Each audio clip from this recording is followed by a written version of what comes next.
So let's jump into the portal.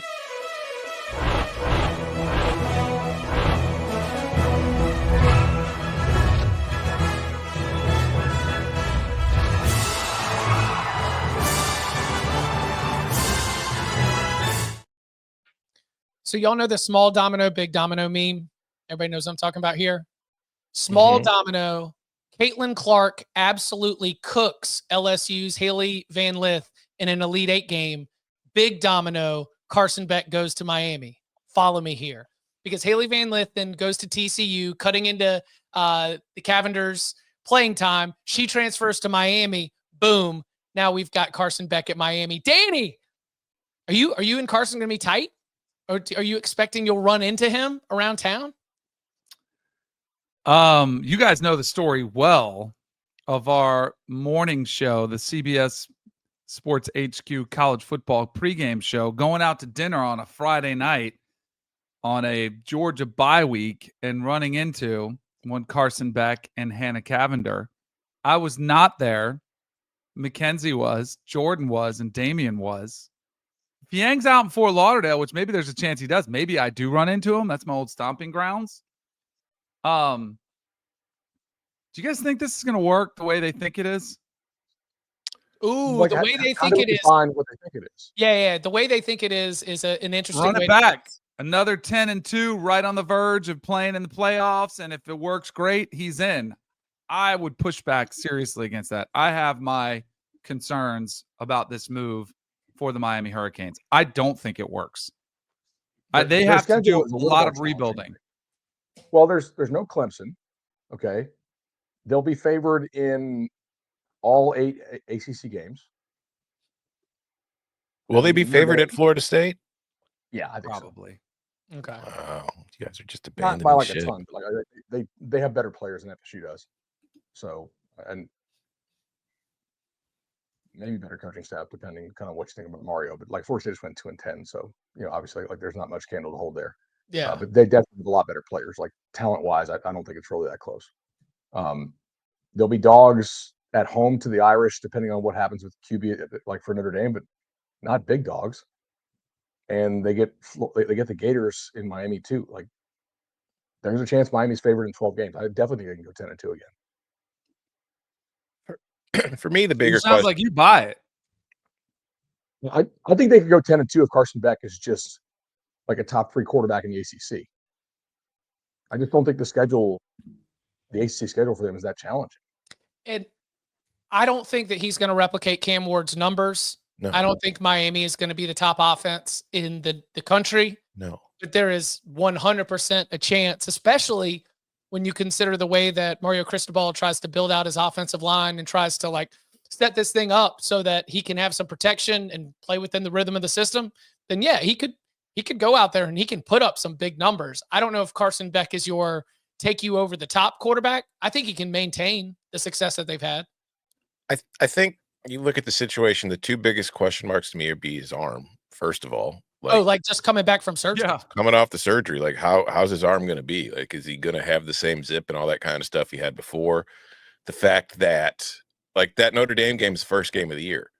Because of the surgery, Beck is not going to he's not going to be with the team in the spring. He's not really going to be with the team in the summer. He's not going to be joining them until shortly before the season. So the familiarity with his teammates and the offense might not be fully there by that the season opener against Notre Dame. So that's going to be tough. So it's going to be interesting to me to see how healthy he is, how he looks, how he fits in that offense, because he's not Cam Ward, man. Like he's a good quarterback, but Cam does a lot of off schedule, off platform stuff that I don't think Carson Beck can do. And Cam was able to bail that offense out of some stuff at times that I don't think Carson Beck's gonna be able to do it. But on the other side, like I don't think he's not as overall the prospect that Cam Ward is. But I still think Miami's offense could be pretty good with him. Like, I don't think they're going to fall off a cliff. To me, the bigger question will be, what the hell does the defense look like? Because if that defense was just kind of okay this year, that team's in the playoff. It's probably undefeated. So where they've made the change at DC. How much improvement do we see on that side of the ball? And then if they've improved defensively, they don't need Carson Beck to be Cam Ward. They don't need him to throw for 40 touchdowns. They just need him to be a guy who can throw for about 30 and not turn the ball over too much. So, all right, let's go into the Sonny, and I do want to get to the Corey Heatherman part of this as well, because it's one of two really big defensive coordinator news pieces that have come out here in the last couple of days. What does what does Carson Beck, let's offer okay, so what if he does come back with full arm strength? Like what about Carson Beck attracted that Miami coaching staff? Because when I look at Shannon Dawson and I think about that Miami offense, the arm strength and vertical passing game, that's money right there. And if you were looking around at other potential quarterbacks that were available, Carson Beck, again, if we've got full arm strength, should be able to, maintain that kind of advantage that they have. What about Carson Beck is attractive here? I think it's the Florida game, the Tennessee game, and the Georgia Tech game, right? Like Georgia Tech, he threw a bunch of dimes and they had a bunch of drops. Tennessee, he played really well. Florida, he played pretty well. Like down the stretch, he played better than he had to start the season. I don't really know why he started to play better. Like Georgia's receivers certainly did not get better. But I think if you're Miami and you're paying that kind of money, you're like, okay, like we saw the Florida game, we saw the Tennessee game, we saw the Georgia Tech game. That's in there. Like we actually played Georgia Tech. We kind of know what they run on defense. We saw the throws this guy was making. That can work here. So and obviously you're playing in the ACC, so like the defense, it's really easy mode talent-wise compared to what the SEC has. So you said the Florida game, the game that he said we should have blown him out if I hadn't had 3 picks. That one.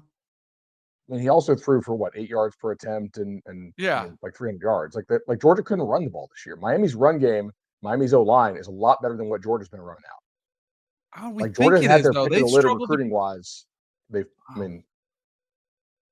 I don't know. They were favored in every game last year. Probably could have been 8-4 with a quarterback who was much more dynamic and much more mobile and who made a bad offensive line look good. I think the far bigger improvement this team needs to make and could make is on the defensive side of the ball. Like, I think that's where you're like, but man, they paid a lot of money for a quarterback that I think there's a lot of question marks about. That's just where I caution them. And maybe they have they have a lot of money to spend. Maybe they spread it around and they're able to bring in some players to help Carson Beck. But I don't know.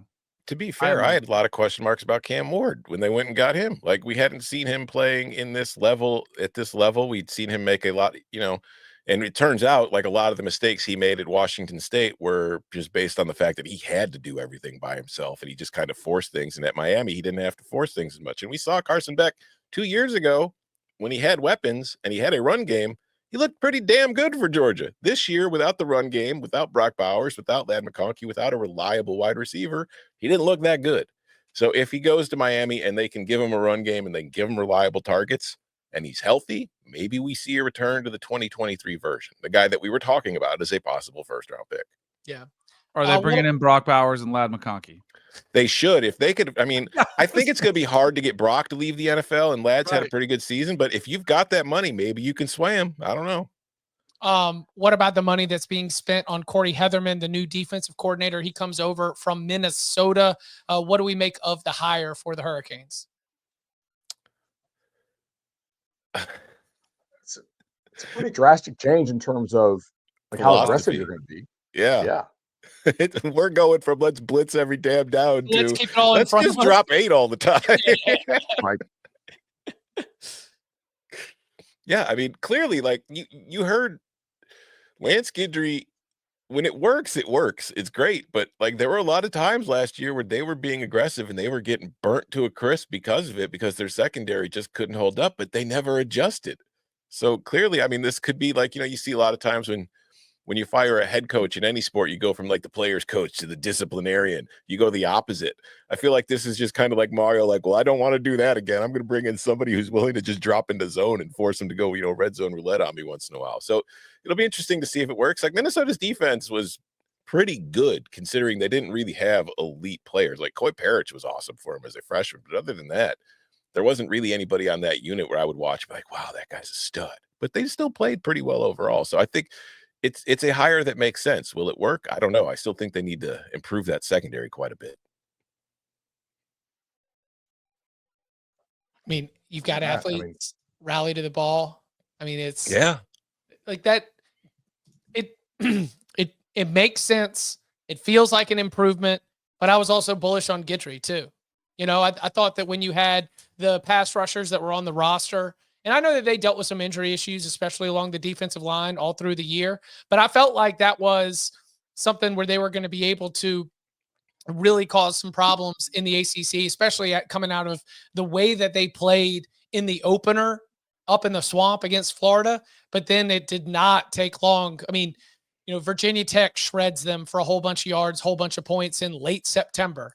It went all the way in. Malik Murphy and Duke were scoring a bunch on them, and then of course the blown 21-0 lead to Syracuse at the end of the season. There was more than enough examples of reasons why maybe they need a little bit of a different change in philosophy.